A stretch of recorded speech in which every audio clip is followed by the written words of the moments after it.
그를 위해서 기도해 주시길 바라요. 네. 계속해서 우리가 남은 자 시리즈를 할 터인데요.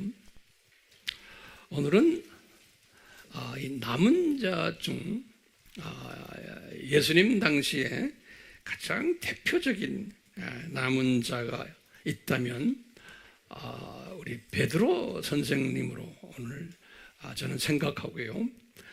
오늘부터 이제 다음 주 또 그 다음 주 계속해서 이 베드로 선생님에 대해서 같이 상고를 하려고 그래요.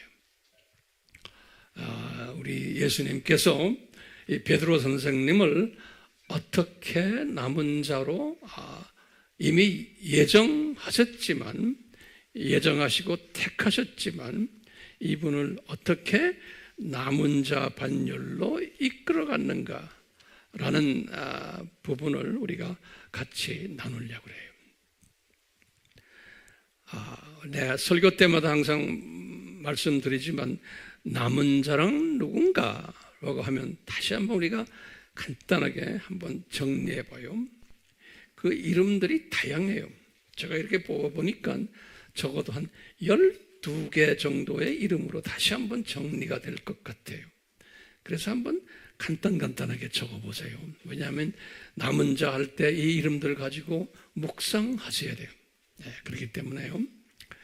첫 번째 남은 자 그러죠. 이사야서 1장 9절.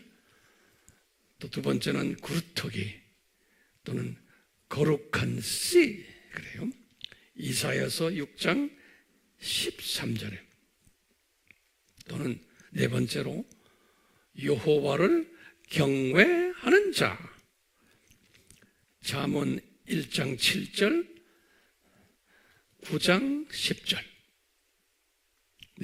다섯 번째는 참 지식자 잠언 1장 7절이요. 여섯 번째로는 참 지혜자 잠언 9장 10절이요. 일곱 번째로는 예수님의 12가지 속성을 매일 생각하며 기억하며 암송하며 묵상하며 나누는 자예요. 여덟 번째는 예수님의 전적인 구원자이심을 똑같이 매일매일 생각하며 기억하며 암송하며 묵상하며 나누는 자예요. 아홉 번째로는 예수님의 3대 권능자 되심을 매일 생각하며 묵상하며 나누는 자예요. 3대 권능자가 뭔지는 이미 우리가 공부했어요.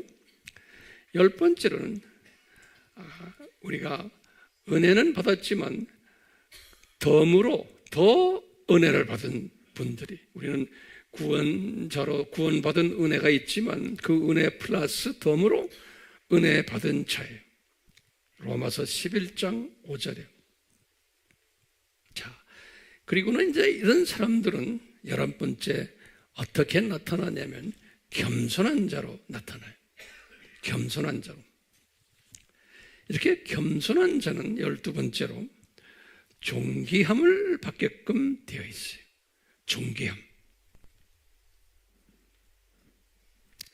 잠언 15장 33절 29장 23절 겸손한 자는 잠언 3장 34절 야고보서 4장 6절 베드로서 5장 5절에서 6절 여기 겸손한 자. 그래서 이제 존귀함을 받는 자라는 것은 무슨 말이에요? 신부감들이 되는구나. 이분들이 천년왕국과 신천신지에서 통치자들이 되는구나. 그리고는 영원히 창조 목적의 동력자가 되는구나 라는 그러한 분들이 우리가 남은 자다 이렇게 12가지로 한번 나눠봤어요. 정돈 됐어요? 요거 이렇게 정돈해 주시길 바라요. 항상 정돈이 됐을 때 우리에게 도움이 많이 돼요. 그런데 우리가 이렇게 보면 1번부터 쭉 해서 10번까지의 그러한 부분이 남은 자의 이름들인데 요런 남은 자가 10번까지의 남은 자가 되면은 따라오는 열매가 있어요. 그 열매가 11번째인 겸손한 자의 열매예요. 그러면서 겸손한 자는 자동적으로 존귀함을 받게 되는 거예요. 이제 이 사실을 이제 솔로몬이 깨달았고, 잠언 3장 34절에 야고보가 깨달았고, 야고보서 4장 6절에 또 베드로도 깨달았어요. 베드로전서 5장 5절에서 6절이에요. 근데 이제 보시면 베드로가 언제 깨달았냐면 순교하시기, 본인이 순교를 65년에 했잖아요. 순교하시기 1년 전 64년에 이 베드로 전서와 베드로 후서를 기록하시면서 깨달은 부분을 기록했어요. 다시 말하면 베드로가 이 겸손한 자가 존귀함을 받는다라는 이것을 베드로가 예수님을 만난 것이 주후 27년에 만났거든요. 주후 27년부터 해서 64년까지 37년 동안은 제가 오늘 같이 공부할 내용들이에요. 37년 동안은 이분이 이 겸손한 자가 존귀함을 받는다 이 부분에 대해서 이분이 여러 가지로 본인이 겸손한 부분이 좀 약했던 것 같아요. 그 부분을 우리 같이 나누려고 그러는데요. 그러다가 이제 순교 1년 전에 이 부분을 깊이 깨달은 것 같아요. 이 부분을. 그래서 이제 베드로전서 5장 5절과 6절에 이렇게 정리를 한 거예요. 다시 말하면 겸손해야지만 존귀함을 받는다. 자, 그런 이제 측면에서 우리가요, 이제 베드로 공부를 좀 할 것 같아요. 자, 그런데 우리 질문 중에 하나가요, 예수님의 입장에서 왜 이런 존귀함 받는 자예요? 다시 말하면 로얄 그룹이에요. 예수님의 신부, 통치자, 동력자 그룹의 이 높은 계층에 있는, 왜 예수님의 입장에서 이런 로얄 그룹이 필요할까요? 라고 이제 우리가 한번 질문을 던지는 거예요. 우리 하나님의 자녀면 모든 것이 다 계층이 다 이퀄이 같으면 좋은데 왜 이렇게 특별한 하나님의 자녀들 그룹이 있나요? 라고 이제 질문을 던지면은 우리가 이제 거기에 대한 대답은 그냥 간단하게 이렇게 말할 수가 있어요. 예수님이 하나님의 자녀들은 많지만 그 안에 특별 로얄 그룹들을 미리 예정하셨구나. 그 이유는 예수님께서 이 영원한 세계에서 이 창조 목적 동력자 역할을 하는 팀들이 필요하셨기 때문이다. 이렇게 창세기 1장 28절 말씀 때문에, 그렇기 때문에 이 동력자가 예수님의 입장에서는 반드시 필요하다는 거예요. 필요하다. 하나님의 자녀들 중에서 로얄 팀이 필요하다는 거예요. 그렇기 때문에 이 분들은 숫자로 보면 소수다, 소수. 그런데 이분들이 이렇게 예정돼서 이 소수 그룹에 들어가 있지만 이분들은 교육을 받아야 되는 겁니다. 그냥 자생적으로 이렇게 되는 게 아니고 이런 로얄 그룹이 되기 위해서는 교육을 받아야 되는 교육. 이제 우리 베드로도 이미 그분 이 출생 전에 이미 이 로얄 그룹으로 택정을 받았지만 베드로도 교육을 받아야 되는 거예요. 네, 교육을 받아야 되는 거예요. 그래서 이 교육은 단기간에 끝나는 것이 아니고 삶 전체에서 이 교육이 계속 된다라고 우리가 보면 되겠어요. 우리가 이 베드로의 삶을 우리가 살펴볼 텐데 보면은 베드로도 예정은 되었지만 이 로얄 그룹으로 이분도 엄청난 그 훈련과 교육을 받아왔던 것을 우리가 알 수 있어요. 이 부분은 오늘도 우리가 공부 좀 하려고 그래요. 이분이 로얄 그룹이 되려면은 무엇이 필요해요? 그럼 우리가 은혜가 필요하다 이렇게 말하잖아요. 남은 자의 은혜가 필요하다. 그러면 우리가 항상 잊지 마세요. 남은 자의 은혜가 필요하려면은 이 남은 자는 어떤 삶을 살아야 되나요? 그러면 우리 기억나죠? 남은 자는 성령님, 보혜사 성령님이 이분에게 뭘 묵상하게 만드나, 뭘 기억하게 하나, 뭘 생각나게 하냐 하면 예수님의 12 속성을 항상 기억하게 만드세요. 남은 자 그룹에 들어왔다고 생각하는 사람, 그것도 매일매일. 그뿐 아니라 뭐였어요? 예수님의 뭐예요? 3대 뭐였어요? 파워, 권능을 항상 묵상하는 거예요. 그렇게 하도록 보혜사 성령님이 이끄시는 거예요. 이 남은 자 그룹에 들어온 사람이다라고 우리가 생각한다면은 이 사람은 벌써 삶에서부터 달라요. 이제 이런 것을 이제 자연적으로 이것을 묵상하고 생각하고 기억하고 나중에 나누는 이런 일들을 하게끔 되어 있는 거예요. 여러분들도 마찬가지. 여러분들도 나 남은 자다 함부로 그럴 수가 없어요. 매일매일 이 12가지의 속성을 내가 항상 이렇게 생각하며 기억하며 암송하며 묵상하며 또 이웃에게 나누는가 안 나누는가 여기에 달려있어요. 이걸 하지 않으면서 나 남은 자다 하면 그것은 남은 자가 아니라고 저는 보고 있어요. 그리고는 예수님의 3대 권능에 대해서 항상 묵상하며 생각하며 기억하며 나누는 자, 이걸 주변에 나눠주는 사람. 성령님이, 보혜사 성령님이 이렇게 하도록 이끌어주세요. 그러니까 입만 열면은 예수님 이야기를 하는 사람이에요. 그런데 그냥 예수님 나를 위해서 죽으셨다 이 수준이 아니고 그 예수님의 그 속성과 예수님의 이 세 부분의 권능자이심을 항상 내가 우선 묵상하고 내가 이것을 소화한 다음에 주변에 나누는 사람이에요.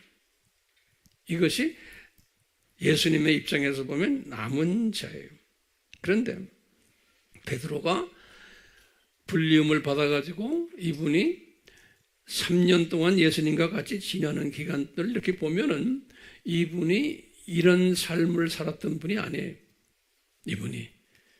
그러니까 남은 자로 예정은 되어 있었지만 불리움을 받았지만 아직까지는 예비 단계였다라고 보시면 되겠어요. 그렇지만 예수님은 이분을 이 남은 자로 만들시기 위해서 이 예비 단계를 거치게 하셨어요. 반드시 예비 단계가 필요해요. 예수님이 12 제자들을 부르셨잖아요. 이 12 제자들을 부르셨는데 성경에 이렇게 자세히 보면요, 12 제자 중에 가장 예수님이 특별히 아끼셨던 제자 두 분이 계셨어요. 그분이 누굴까요? 베드로와 요한임. 그런데 이제 사복음서를 이렇게 쭉 읽다 보면은 그 예수님이 이 제자들과의 관계를 하실 때 보면 예수님이 관심이 이 베드로와 요한 중에 누구한테 더 많이 계셨을까라고 한번 보는 거예요. 그러면 제가 이렇게 보면요, 이제 우리가 이걸 하나하나 이제 공부하려고 그래요. 보면은 요한보다는 베드로에게 더 관심이 더 많으셨어요. 예수님이 요한은 굉장히 사랑하셨어요. 사랑했는데 훈련적인 측면에서 보면 베드로에게도 관심이 있었어요. 그러니까 베드로는 요한보다도 더 훈련이 많이 필요했던 분이고 또 그분에게 기대가 상당히 많았던 것 같아요. 그래서 이 사복음서를 이렇게 보면요, 사복음서를 보면은 그 안에 예수님이 그 자기의 정체성을 제자들에게 이렇게 가르치는, 교육시키는 내용이 그 사복음서 내용이거든요. 다른 말로 쉽게 표현하면 그럴 때 그 대상을 누구한테 초점을 맞췄냐면 베드로에게 초점을 맞췄어요. 이 사복음서의 그 교육 과정 속에서 12 제자들 중에 요한보다는 베드로에게 초점을 맞추셨어요. 그만큼 우리 예수님이 이 베드로에게 관심이 많았던 분이고 내가 생각에는 12 제자들 중에서 가장 로열 제자가 베드로가 아닌가 이렇게 한번 짐작을 해보는 거예요. 그러니까 모든 이 제자들이 다 이퀄 레벨이 아닌 거예요. 우리 이런 원칙을 볼 때 우리 AMI 교회 안에 여러분들도 예수님의 입장에서 보면 모두가 이퀄이 아닌 거예요. 이제 이런 걸 보면서 이제 저는 또 목회자로서 여러분들 나름대로 내가 이렇게 한번 저울질 해보는 거예요. 그러면 보면 이퀄이 아니에요. 다 조금씩 다 달라요. 네, 자, 이 사복음서에도 그랬지만 우리가 사도행전을 딱 보면은 사도행전도 중요한 두 분이 등장해요. 1장에서부터 8장까지는 누구를 중심으로 이 사건들이 기록되어 있어요? 베드로예요. 1장부터 8장은 베드로가 주역이에요. 그리고는 9장부터 이제 바울을 부르시면서 28장 마지막까지는 바울이 주역이에요. 그래서 보면 이 사도행전은 딱 보면 베드로와 바울에 관한 이야기라 보시면 돼요. 예. 됐어요? 이제 사복음서도 보면은 이제 주 대상이, 교육 대상이 누구냐면 제가 볼 때는 베드로예요. 사복음서도. 그런데 이 사복음서도 보면은 베드로의 삶을 중심으로 해서 볼 때 두 부분으로 나누는 것을 제가 발견하게 돼요. 뭐냐면 첫 1년 6개월과 나머지 1년 6개월, 이 3년 기간이 절반으로 딱 갈라져요. 그래서 베드로를 이제 교육시키는데 베드로가 이제 남은 자 중에서도 으뜸 남은 자가 되기 위해서 교육을 시키는데 첫 1년 6개월 동안 교육이 있고 그 다음에 한 단계 또 업그레이드 해가지고 그 다음에 1년 6개월이 있어요. 오늘은 첫 1년 6개월을 예수님이 우리 베드로를 어떻게 훈련시키냐에 대해서 우리가 한번 섭렵해 보려고 그래요. 제 소론이 여기까지예요. 예, 한번 해봅시다. 우리 베드로를 어떻게 훈련시켰나? 훈련시키는 목적이 뭘까요? 그러면 훈련시키는 목적이 예수님의 12 속성들에 대해서 훈련시키는 거고 그 다음에 예수님의 3대 권능에 대해서 권능자 되심을 훈련시키는 거예요. 요 두 부분, 요 주제가 두 주제예요. 요 두 주제를 놓고 훈련시키는 거예요. 근데 첫 1년 6개월을 딱 보면은 이 훈련을 간접적으로 또는 또는 상징적으로 또는 눈높이로 다시 해요. 간접적으로 훈련시키고 첫 1년 6개월은 상징적으로도 훈련시키고 또는 눈높이적으로 또는 예비적으로 또는 점진적으로 그리고는 현장적으로 현장에서 이렇게 교육을 시켰던 것을 볼 수가 있어요. 그 내용을 좀 이따가 이제 볼 거예요. 우선 우리 베드로에 대해서 잠깐 한번 나눠봐요. 베드로. 이 베드로가 어떤 분이었나? 이미 남은 자 중에서도 최고위 남은 자로 예정된 분이었어요. 근데 이분은 어디서 태어났냐면 소위 갈릴리에서 태어난 거예요. 이방 갈릴리. 이제 이스라엘 사람들의 입장에서 보면 하층 계층이에요. 이 갈릴리는 하층 계층이에요. 특히 유대 지방의 사람들이 볼 때는 갈릴리 출신 하면은 하층 계층이에요. 그분은 유대인이기 때문에 이름은 시몬이라고 불렀어요.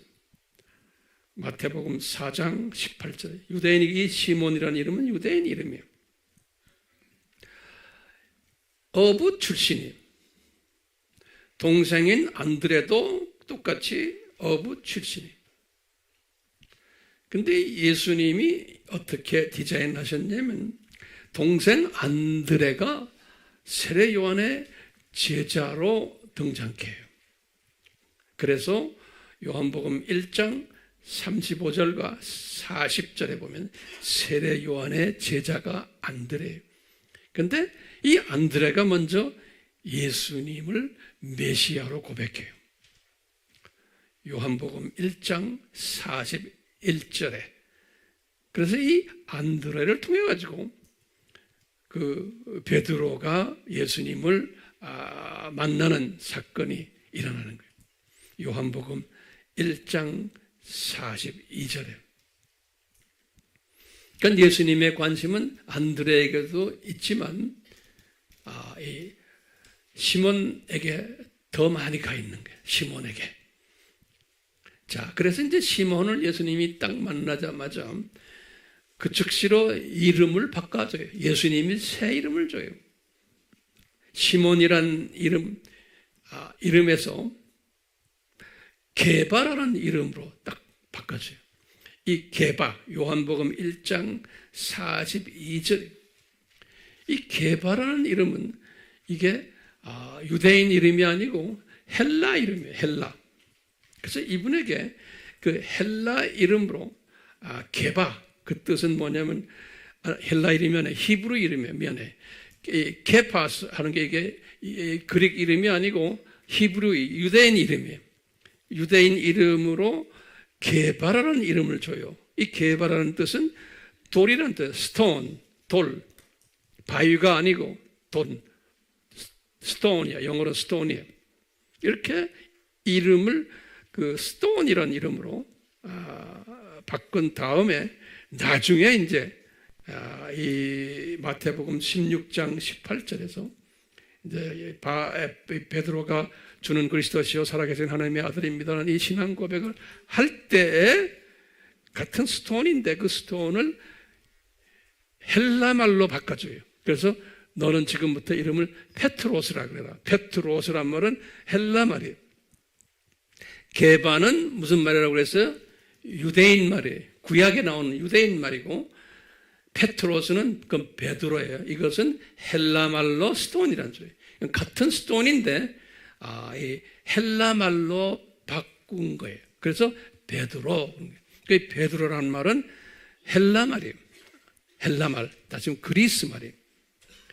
우리 질문이 있어요. 왜 예수님이 이분을 이 그리스 말로 이름을 바꾸셨나?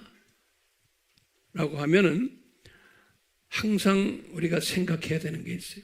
우리 예수님께서는 이 베드로를 로마 제국을 향한 복음 전도자로 이제 계획하시고 로마 제국을 이제 돌아다닐 뿐이에요. 그렇기 때문에 유대인 이름 가지고는 안 되는 거예요. 그 이름을 로마 제국 사람들이 쓰는 헬라 이름으로 바꿔줘야 돼요. 상황화시키는 거예요. 이름을.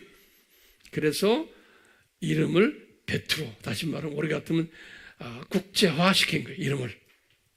저도 그래서 용현황 그러면 바깥에 나가면 몰라요. 제 이름이 뭐예요? 토마스예요. 똑같아요. 국제화 돼야 되는 거예요. 상황화 시킨 거예요. 이렇게 이름을 상황화 시킨 다음에 베드로는 잘 몰랐죠. 예수님의 마음을 알았겠어요? 몰랐죠. 그런데 베드로는 이렇게 이름을 바꿔줄 때 거기에 대해서 반발하지 않은 게 더 신기하죠. 왜 나를 우리 부모님이 주신 이름을 예수님이 이렇게 막 바꾸십니까? 이렇게 덤벼들지를 않았어요. 그냥 수용하고는 너 이름이 뭐냐? 그러면 베드로입니다. 저도 마찬가지로 너 이름이 뭐냐고? 저 토마스입니다. 똑같아요. 자, 이렇게 하신 다음에 예수님이 뭐라고 그러냐면 베드로야, 너 지금부터 나를 따르라. 그러는 거예요. 너 지금부터 나를 따르라. 고기잡이 포기하고 마태복음 4장 19절에 나를 따르라. 그리고는 기가 막힌 말씀을 하는 거예요. 내가 너로 사람 낚는 어부가 되게 하리라. 이렇게 말씀을 했어요. 그 유명한 말이죠. 마태복음 4장 19절에. 근데 그것을 한국말로 이렇게 하면 그렇지만 영어로 보면 거기에 깊은 뜻이 들어있어요. 이 뭐냐면 I will 미래형이에요. I will make you fishers of men 그랬어요. 그러니까 미래형에 내가 너를 사람을 낚는 어부들이 되게 하리라. Fishers of men 그래요. 다 복수예요. 그러니까 이 기가 막힌 말씀이에요. 예수님이 얘야, 내가 너를 앞으로 훈련시켜가지고 이제 사람을 낚는 어부가 되게 만들겠다는 거예요. I will make you.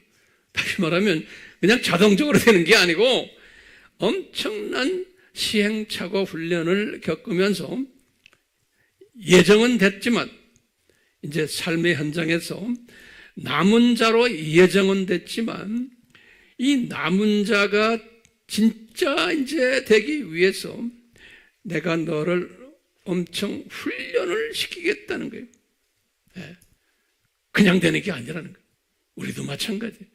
저도 마찬가지고. 그래서 이분이 적어도 1년 6개월씩 둘로 자르신 거예요. 이 남은 자 훈련을 하시기 위해서 첫 1년 6개월을 디자인하시고, 그 다음 1년 6개월 디자인하시고, 그리고 또 이제 계속해서 이제 디자인하신 걸 우리가 공부하게 될 거예요. 오늘은 지금 첫 1년 6개월을 이제 어떻게 이 사람 낚는 어부, 남은 자예요. 가 될 수 있도록 어떻게 이것을 잘 이끌어 가셨나. 이 부분을 우리 같이 한번 우리 볼 필요가 있어요. 이 과정을 이렇게 보면요. 우리 예수님은 항상 보시면 아주 천천히 서서히 요거 다 적어 놓으세요. 이게 우리 삶 속에서 저에게도 이게 항상 적용이 돼요. 이 베드로를 훈련시키는 과정 속에서도 보면요. 천천히 발전적으로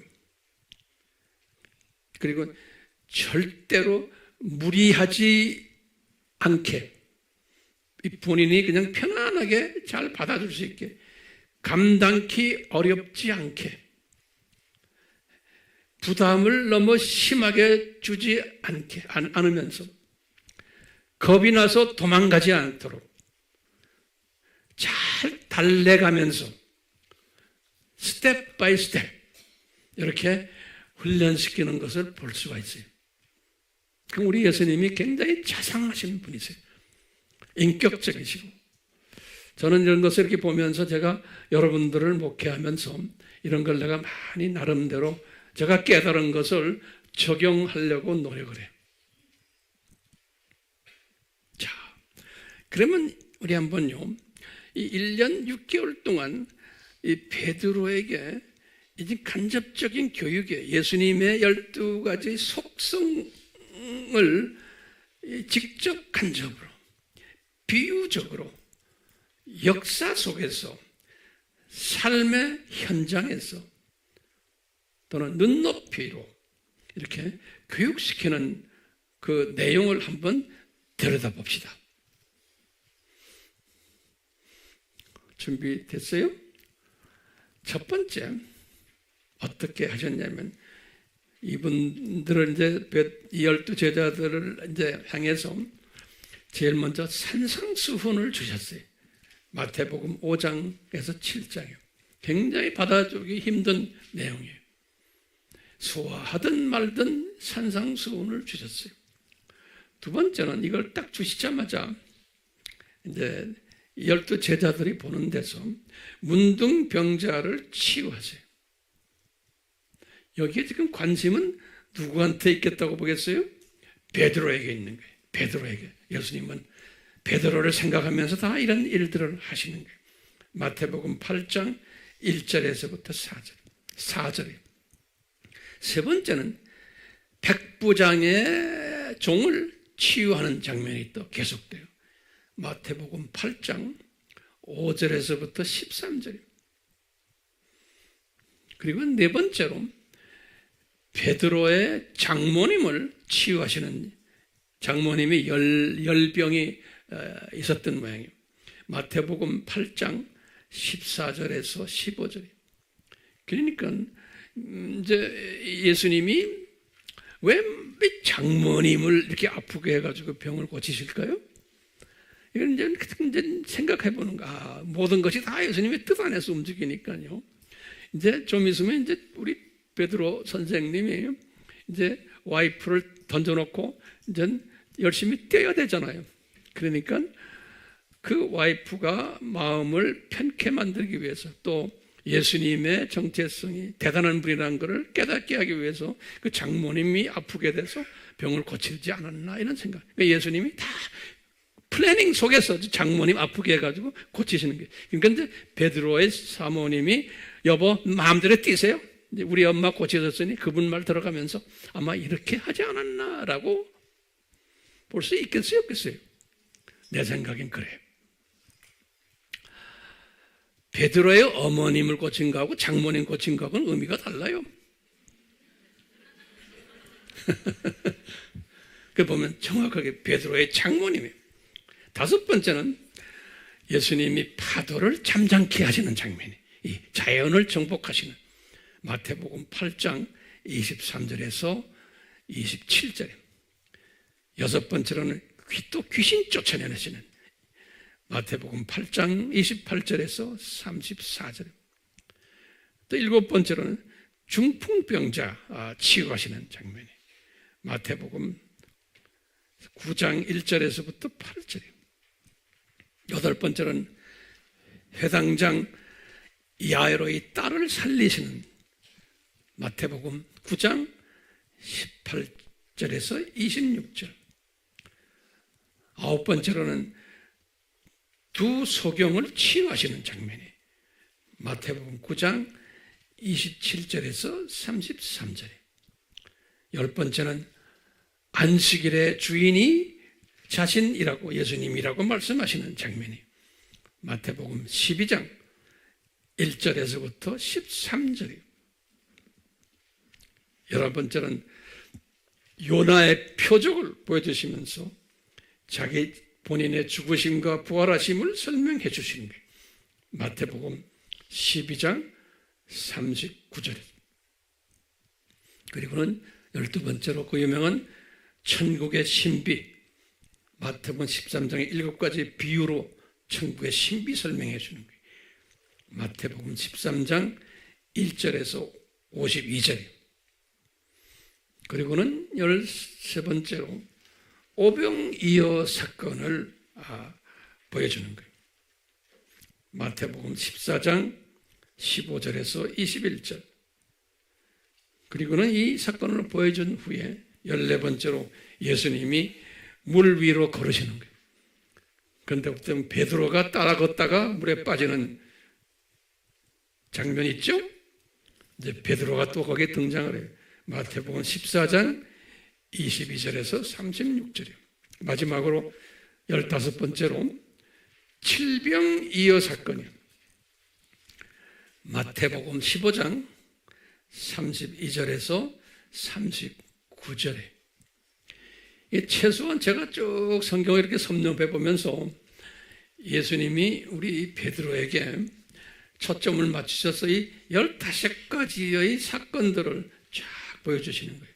이게 현장 교육이죠. 그리고 눈높이 교육이에요. 그리고 많은 부분에서 직접 교육하고 또는 간접적인 의미가 거기에 숨겨져 있어요. 이 역사 속에서 이 속에 있는 이 내용들이 뭘까요? 제가 이렇게 보면 직접적으로 간접적으로 예수님의 속성을 이렇게 보여준 거예요. 이 15가지의 이 모든 사건들을 통해서 예수님이 베드로에게 다른 제자들은 말할 것도 없고 베드로에게 얘야 베드로야 내가 이런 분이란다 라는 것을 12가지의 속성들 그 전체 우리 뭔지 알죠? 이것을 이렇게 어렴풋이나마 보여주신 것으로 저는 해석하고 있어요. 베드로가 이것을 소화했겠어요? 저는 소화 못했다고 봐요. 그냥 이렇게 구경만 한 것뿐이에요. 우리 이분이 대단한 분이시구나 라고 생각했지. 이분이 창조주 되신다. 이분이 전능하시다. 전지하시다. 이분이 무소부재하시다. 기타 등등 모든 게 있죠.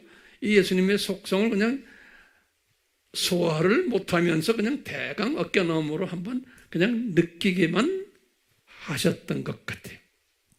베드로에게. 이런 가운데 이제 1년 6개월이 거의 됐어요. 그럴 때 예수님이 이 제자들을 데리고 그 유명한 가이사라 빌립보로 올라가시는 거예요. 가이사라 빌립보는 저 갈릴리 지방의 북쪽에 있는 높은 지대예요. 마태복음 16장이에요. 13절이 올라가셔서 예수님이 이 제자들에게 물어보는 장면 우리 잘 알잖아요. 뭐라고 그러냐면 얘들아 저 밑에 사람들이 도대체 나를 누구라고 생각하느냐? 그분들 이야기 들어봤느냐? 하고 물어보는 거예요. 그러니까 이제 제자들이 이런 대답을 하죠. 어떤 사람은요 예수님을 세례 요한이라고 말하는 분도 있고요. 어떤 분은요 엘리야가 나타났다라고 말하는 분도 있고요. 어떤 분은요 예레미야가 나타났다는 분도 있고요. 또 어떤 분들은요 구약의 선지자 중 한 사람이 나타났다라고 하는 분들도 있어요. 라고 예수님께 대답을 하는 거예요. 반응을. 그러니까 우리 예수님이 제자들에게 물어보는 그러면 너희들은 나를 어떻게 생각하느냐? 지금 이 15가지의 이 예수님의 속성들을 다 보여준 다음에 1년 6개월 동안 이제 물어보는 거예요. 너희들은 어떻게 생각하느냐? 그러니까 모두들 가만히 있잖아요. 그런데 갑자기 베드로가 탁 나타나는 거예요. 그러니까 예수님께서는 이 베드로를 등장시키는 거예요. 항상. 그 베드로가 딱 나타나. 물에 걸어갈 때도 베드로가 걸어가잖아요. 물 걸어갈 것도 이 베드로가 센터예요. 베드로가 딱 앞장서서 말하는 거예요. 그때 시몬 베드로가 이런 표현이에요. 시몬이란 말은 뭐예요? 이것은 오리지널 그분의 유대인 이름이에요. 그렇죠? 베드로는 뭐예요? 예수님이 지어준 이름이에요. 헬라 이름이에요. 그러니까 시몬 베드로가 앞장서서 말을 하는 거예요. 예수님은 그리스도십니다. 살아계신 하나님의 아들이십니다. 라고 말하는 거예요. 갑자기. 다른 제자들도 이제 놀라서 이렇게 쳐다보는 거예요. 딱 그런 말을 하니까요. 예수님이 뭐라고 대답하세요? 베드로야. 그러면서 바요나의 아들, 다시 말해 요나의 아들을 바라는 건 아들이란 소리예요. 요나의 아들 시몬아. 그러면서 내가 복이 있도다.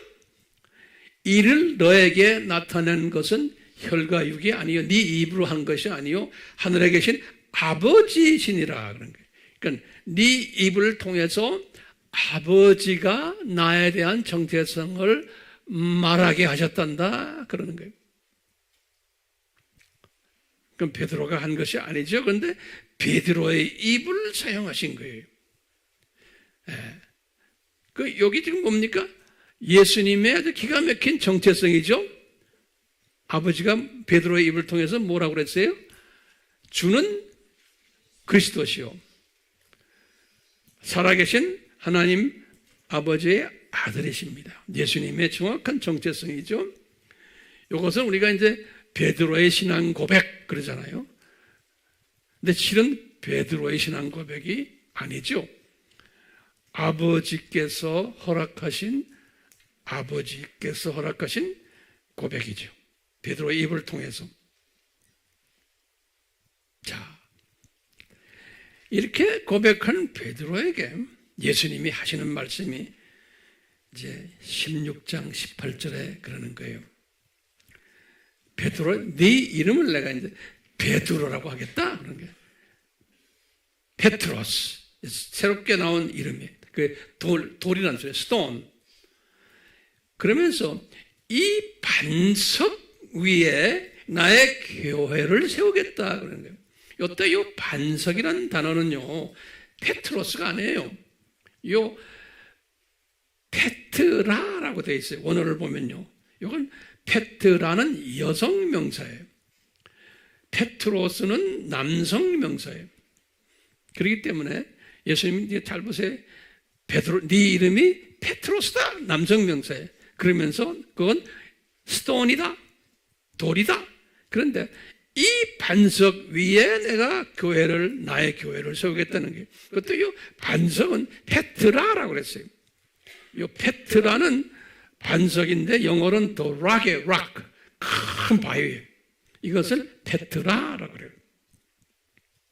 그러니까 이 반석 위에 내 교회를 세우겠다. 이 반석이 누구예요?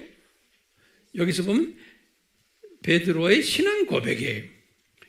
요 신앙 고백 위에 교회를 세우겠다는 거예요. 중요한 개념이에요. 그러니까 교회를 세우는데 어디다 예수님이 그리스도시요 살아계신 하나님의 아들이라는 이 고백을 그 고백 위에다가 이 고백이 반석에 교회를 세우겠다는 거예요. 근데 뒤집어서 말하면 교회의 사명이 뭐냐? 이 예수님의 아주 중요한 속성이에요. 주님이 되시고 그리스도가 되시고 살아계신 하나님의 아들이 되신다는 이 고백이, 그 고백 위에 교회가 세워지겠다는 거예요. 그러니까 교회의 사명이 뭐예요? 이 7가지의 신학 주제들이 여기 예수님에 관한 이야기죠. 기독론, 삼위일체론, 구원론, 성화론, 하나님 나라론, 종말론, 이 모든 것이 누구에 관한 이야기예요?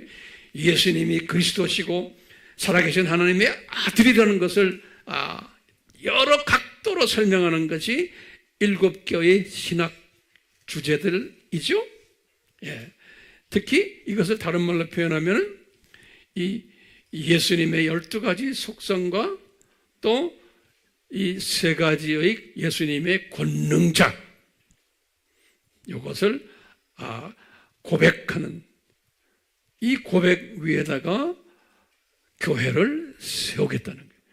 그러니까 교회의 사명은 매주마다 설교 시간마다 이 고백 내용을 설교하는 것이 그게 설교인 거예요.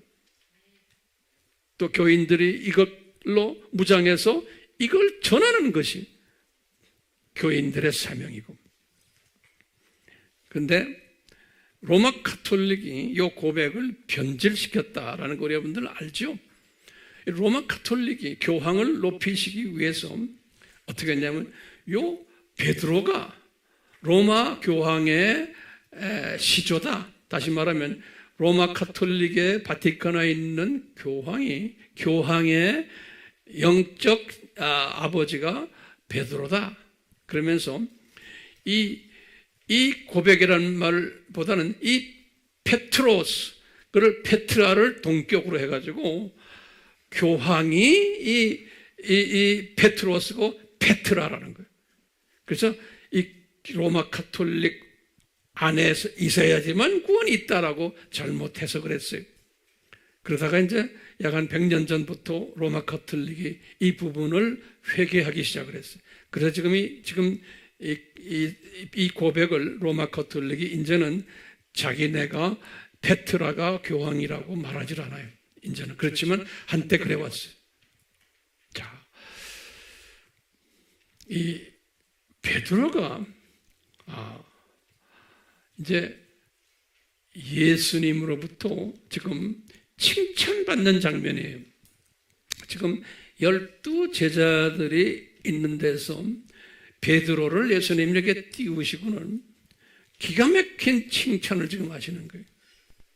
그러니까 이 베드로가 어부 출신은 이 베드로가 그 당시에 이 신앙 고백을 한 후부터 제가 볼 때는 상당히 교만해지지 않았나라고 짐작을 해봐요. 12명 중에서 우리가 다음 시간에도 이런 부분을 우리가 서로 좀 이야기하겠지만 교만해지면은 자연 나머지 분들에게서 질투가 일어나게 되어 있어요. 그러니까 베드로와 요한과의 관계도 그렇고 또 나머지 제자들과의 관계도 보면 베드로는 상당히 예수님의 총애를 받아왔기 때문에 보이지 않는 교만이 뒤에 깔려 있지 않았나라는 생각을 제가 하게 돼요. 이제 그런 부분을 우리가 나중에 이제 자세히 또 나눌 거예요. 그 중에서 이제 요한과의 그 관계, 서로의 그 텐션들도 있어요. 또 요한과의 관계도. 요한 생각에는 그래도 예수님이 나를 가장 사랑하는 내가 존재인데, 이렇게 보면은 베드로에 대해서 예수님이 특별히 관심이 많은 것을 볼 때 요한도 사람이기 때문에 보이지 않는 질투심이 있었다라고 저는 보고 있어요. 자, 이런 가운데 베드로가 37년이라는 이제 불림을 받아가지고 주 27년에 불림을 받아서 제자로, 그래가지고 이제 64년에 베드로 전서와 후서를 기록했어요. 근데 특히 이 베드로 전서 5장 5절에서 6절에 기록한 내용을 이렇게 보면은 그 순교 1년 전이에요. 이분이 이런 말씀을 하시는 걸 제가 이렇게 보게 돼요. 이제 5절에 이런 말씀 하셨어요. 젊은이들아. 그러니까 이분은 자기 자신을 한번 들여다보는 거예요. 자기도 젊었을 때의 모습을. 젊은이들아, 이와 같이 장로들에게 순복하라. 장로들이라는 건 우리 같으면 엘더들이, 다시 말하면 교회 안의 어른들, 영적 어른들. 그러면서 베드로는 나도 장로다 그랬어요. 다시 말하면 이 교회의 영적 지도자들. 젊은이들아, 이와 같이 장로들에게 순복하고 너희 모두가 서로 복종하고 겸손함으로 옷을 입어라 그랬어요. 그러니까 이분이 자기를 들여다보는 것 같아요. 자기도 이런 부분에서 과거 한 37년 동안 좀 부족했다라는 것을 다시 한번 이렇게 자기를 생각하면서 하는 것 같아요. 이는 그 다음에 이런 말이에요. 이는 하나님께서 교만한 자들을 대적하시고 겸손한 자들에게 은혜를 주심이라 그랬어. 이제 베드로의 고백이에요. 그리고는 6절에 그랬어요. 그러므로 하나님의 그 전능하신 손 아래에서 겸손하라는 거예요. 다시 말하면 그냥 세상적인 겸손이 아니고 예수님의 통치 안에서, 예수님의 창중에서 겸손하라는 거예요. 예. 그러면은 때가 되면 그랬어요. 중요한 말이에요. 영어로는 in due time, D-U-E, in due time이라는 건 하나님의 예정된 때가 있어요. 그 때가 되면 너희를 높이시리라 그랬어요. 근데 베드로의 입장에서 보면은 근 37년 동안 자기가 좀 교만을 부렸는데, 이제 자기가 이제 1년 이제 있으면 순교당할 텐데, 이때쯤 돼 보니까, 내가 그동안에 좀 심했구나. 예수님의 총애를 받아가면서, 때가 되니까 내가 이것을 깨닫고, 이제는 내가 겸손해지는구나. 라는 것을 아마 느끼지 않았나. 이렇게 내가 혼자 생각하고 있어요. 여러분들은 생각이 다를 수도 있겠지만, 그래서 주님께서는 때가 되면 이란 이 말, 그러면 우리 솔로몬이 깨달은 거랑 마찬가지예요. 솔로몬도 온갖 훈련을 받은 후에 전도서를 이제 기록하면서 3장 1절에서 8절에 말하는 게 있죠. 이 모든 하늘 아래에 있는 모든 것은 다 이 크로노스 시기가 있다는 거예요. 다시 말하면 훈련 기간이 있다는 게 크로노스. 그래갖고는 때가 되면 이제 목적을 이룬다는 거예요. 그래서 이제 카이로스가 있는 거예요. 크로노스라는 훈련 기간이 있은 다음에 그 다음에 카이로스, 이제 타임이, 때가, 영어로는 타임이라고 그랬어요. 그러면서 사람이 크게 깨달은 거죠. 솔로몬이. 그러면서 태어날 때도 있고 죽을 때도 있고 심을 때도 있고 거둘 때도 있고 죽일 때도 있고 치유받을 때도 있고 헐 때도 있고 지을 때도 있고 울 때도 있고 웃을 때도 있고 애도할 때도 있고 춤출 때도 있고 얻을 때도 있고 잃을 때도 있고 간수할 때도 있고 버릴 때도 있고 찢을 때도 있고 꿰맬 때도 있고 침묵할 때도 있고 말할 때도 있고 사랑할 때도 있고 미워할 때도 있고 전쟁 때도 있고 평화를 하는 때도 다 있다는 거예요. 그건 역사 속에서 이 말씀 하나만 가지고도 우리가 세상을 볼 때 이게 잘 될 때도 있고 안 될 때도 있고 다 누구의 창중에서, 예수님의 창중에서 이걸 다 일어난다는 거예요. 그러다가 우리는 어느 정도 훈련돼서 예수님이 올 때 이제 때가 찼을 때 그때 예수님이 이렇게 모든 것을 너희들을 훈련시켰으니 높이시겠다는 거예요. 때가 찼을 때. 그러니까 남은 자들이라는 이 사람들도 제가 남은 자의 택정을 받았다면, 여러분들이 남은 자의 택정을 받았다면 그냥 쉽게 되는 게 아니고 온갖 훈련을 시킨 다음에 교만도 좀 떨게 만들고 까불게 만들고 여러 가지로 하다가 수치도 당하고 이러다가 어느 훈련시킨 다음에 주님께서 때가 차면은 높이시겠다는 게. 그렇기 때문에 이 말씀 우리 모두에게도 적용되지만 베드로에게도 적용이 되는 거예요. 그래서 이 베드로가 순교 1년 전에 이 고백을 했던 거예요. 그러니까 이 훈련이, 남은 자가 받아야 되는 훈련이 뭘까요? 최종적으로 겸손 훈련이. 때가 차면 겸손하게 된다는 거예요. 그럼 어떻게 우리가 겸손하게 될까요? 이 예수님의 12가지 속성을 항상 묵상할 때 나로 하여금 겸손케 만들어요. 예수님의 세 가지의 그 권능을 항상 묵상할 때 나로 하여금 겸손케 돼요. 그러나 이것을 항상 생각하고 기억하고 암기하고 묵상하고 이것을 전할 때 이게 하다 보면 이 예수님의 속성이 내 몸에 배어지게 되는 거예요. 네. 그리고 내 삶의 한 부분이 되고 습관이 되고, 네.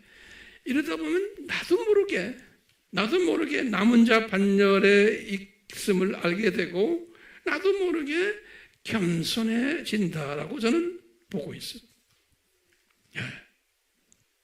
근데 베드로가 첫 1년 6개월은 이 겸손한 기간이 아니었어요. 아주 교만기가 많이 높이 올라갔을 때, 그래서 예수님께 칭찬받은 이야기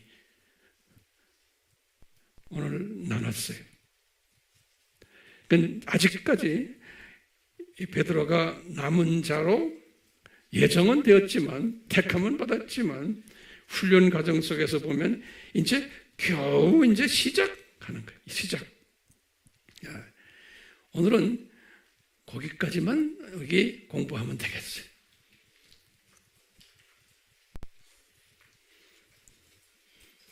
여기 앉아있는 분들 남의 이야기로 생각하지 마시고 이것은 내 삶에 적용하시길 바라요. 네? 그러니까 우리가 찬송 부를 때도 우리 예수님 나의 소망이 뭡니까? 그러면 예수님은 나의 반석이 되십니다. 이 반석 주는 그리스도시요 살아계신 하나님의 아들이십니다. 이것을 끊임없이 고백하며 내 삶 속에서 몸에 배어 있어야 돼요. 그러려면 어떻게 해야 돼요? 매일 묵상하시고 암송하시고 그 다음에 뭐 해야 돼? 전해야 돼요. 전하지 않는 사람은 이 반열에 못 들어가요. 그렇게 합시다. 예수님 오늘 베드로 선생님을 통해서 이분이 남은 자 반열에 있었으며 아주 최고의 로얄 그룹으로 예수님이 디자인하셨지만 이분의 교만기를 예수님께서 하나하나 제거시키는 과정 속에서 이 초창기의 베드로의 모습을 우리가 섭렵했습니다. 주여, 이 모든 저희들의 그 공부하는 것이 내 삶에 적용되도록 은혜 주시기를 바랍니다. 주여 도와주시고 보혜사 성령님이여 도와주시옵소서. 예수님의 이름으로 기도드리옵나이다. 아멘.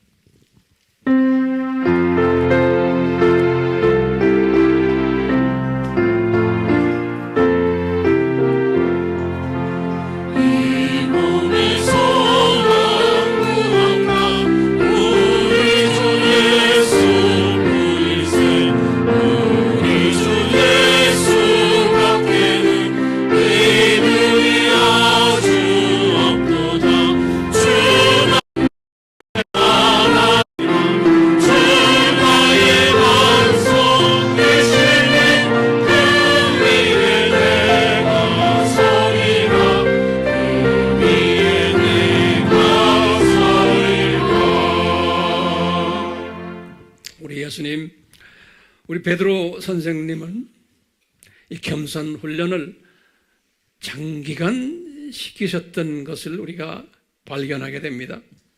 그런데 우리 바울 선생님은 그렇지 않았던 것도 우리가 발견하게 됩니다. 주여, 우리에게 은혜를 베풀어 주셔서 우리가 긴 시간 쓸데없이 이 겸손 훈련 받지 않도록 짧은 시간에 정확하게 겸손 훈련을 잘 받아서 이 겸손을 내 주변과 만방에 나눠주는 복된 자 되기를 소원합니다. 주여, 보혜사 성령님이여 도와주시옵소서. 삼위 하나님, 저희들 도와주시옵소서. 예수님의 이름으로 죽어나옵나이다. 아멘.